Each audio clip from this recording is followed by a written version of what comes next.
ये कहानी एक ऐसे घर से शुरू होती है जहां दीवारों पर टंगी किताबें सिर्फ पढ़ाई का नहीं बल्कि टूटे सपनों और दबी हुई उम्मीदों का बोझ उठाए खड़ी हैं। जहां एक पिता अपने ही हाथों से किताबों को अपमानित करता है और हर लफ्ज के साथ खुद को कोसता है, क्योंकि उसके लिए ये सब गुनाह नहीं बल्कि मजबूरी है। मजबूरी अपनी बेटी रिया को बचाने की, उसी रिया को जो दरवाजे के उस पार खड़ी होकर रोती हुई पूछ रही है कि पापा जी आखिर हुआ क्या है।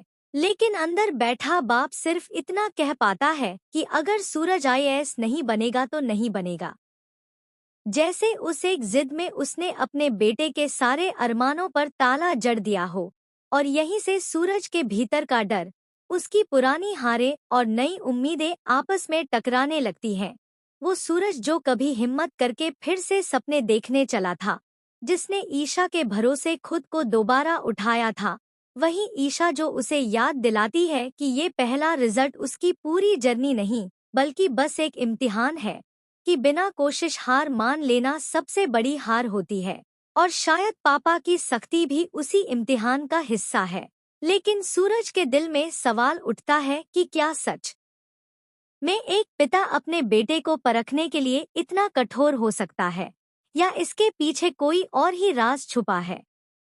घर के दूसरे कोने में जिंदगी अपनी अलग रफ्तार से चल रही है, जहां एक नवजात बच्ची के नाम पर बहस हो रही है। कोई उसे लक्ष्मी कह रहा है, कोई बिजली, कोई रानो, कोई खुशबू, और आखिर में एक माँ अपने पूरे हक के साथ कहती है कि मेरी बच्ची का नाम खुशी होगा। जैसे उस घर में खुशी सिर्फ नाम बनकर ही रह गई हो। असल जिंदगी में तो हर कोई किसी न किसी डर से जकड़ा है। और इसी बीच सूरज अपने पिता के पैरों में गिरकर आखिरी बार भरोसा मांगता है। कांपती आवाज में वादा करता है कि इस बार वो सच में बदलना चाहता है, कि वो आईएएस बनना चाहता है। लेकिन पिता की खामोशी किसी सजा से कम नहीं लगती। उधर अंधेरे में एक और कहानी चल रही है, जहां गुलाब सिंह और उसके आदमी शराब के जाम टकराते हुए किसी की इज्जत और सपनों का सौदा कर रहे हैं। जहां अरविंद चाचा की मजबूरी का मजाक उड़ाया जा रहा है और खुलेआम कहा जा रहा है कि जिसने गुलाब सिंह की गुलामी स्वीकार कर ली वो कभी आजाद नहीं हो सकता। और सूरज के आईएएस बनने के सपने की जड़ ही काट दी गई है, ताकि वो मजबूर होकर वापस उसी दलदल में लौट आए। ये वो साजिश है जिसका अंदाजा सूरज को नहीं, लेकिन उसकी कीमत उसकी बहन रिया से वसूली जाने वाली है। फिर कहानी लौटती है उस उम्मीद पर जहां ईशा सूरज के साथ बैठकर पढ़ाई करती है, जहां किताबों के पन्ने पलटते हुए दोनों के बीच एक सुकून भरी गर्माहट है, जहां सूरज कहता है कि वो हार नहीं मानेगा और ईशा को यकीन है कि जो इंसान सही रास्ते पर लौट आए वो दूसरों का भरोसा भी जीत सकता है। लेकिन घर के बड़े बुजुर्गों की आंखों में ये सब सिर्फ दिखावा है। उनके लिए सूरज कभी नहीं बदलेगा। उनके लिए वो रस्सी है जिसका बल जलने के बाद भी खत्म नहीं होता। और फिर अचानक घर का माहौल बदल जाता है, जब रिया की शादी की बात आती है।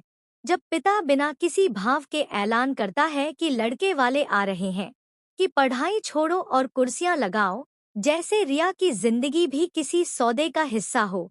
और उसी पल पर्दे के पीछे का सच झलकता है, जब ये साफ कहा जाता है कि फैसला तुम्हें करना है, सूरज आईएएस बनेगा या रिया बाहर डांस करेगी। ये वो पल है जहां पिता का बदला हुआ व्यवहार, उसकी घबराहट और उसकी सख्ती एक खौफनाक सच की ओर इशारा करती है। लेकिन घर में कोई खुलकर पूछ नहीं पाता। सब अपनी अपनी मजबूरियों में उलझे हैं। आखिर में जब सगाई अगले ही दिन तय करने की बात होती है, तो ये कहानी वहीं रुक जाती है जहां सवाल सबसे ज्यादा भारी है। क्या सूरज अपने सपने बचा पाएगा या अपनी बहन की इज्जत के बदले उन्हें कुर्बान करना पड़ेगा? क्या पिता की सख्ती सच में समाज के डर की वजह है या किसी खौफनाक धमकी का नतीजा? और क्या ईशा का भरोसा इस अंधेरे में कोई रोशनी बन पाएगा? यही वो मोड़ है जहां दिल भारी हो जाता है और दिमाग अगले एपिसोड की मांग करने लगता है, क्योंकि इस घर में अब हर फैसला किसी की जिंदगी बदलने वाला है।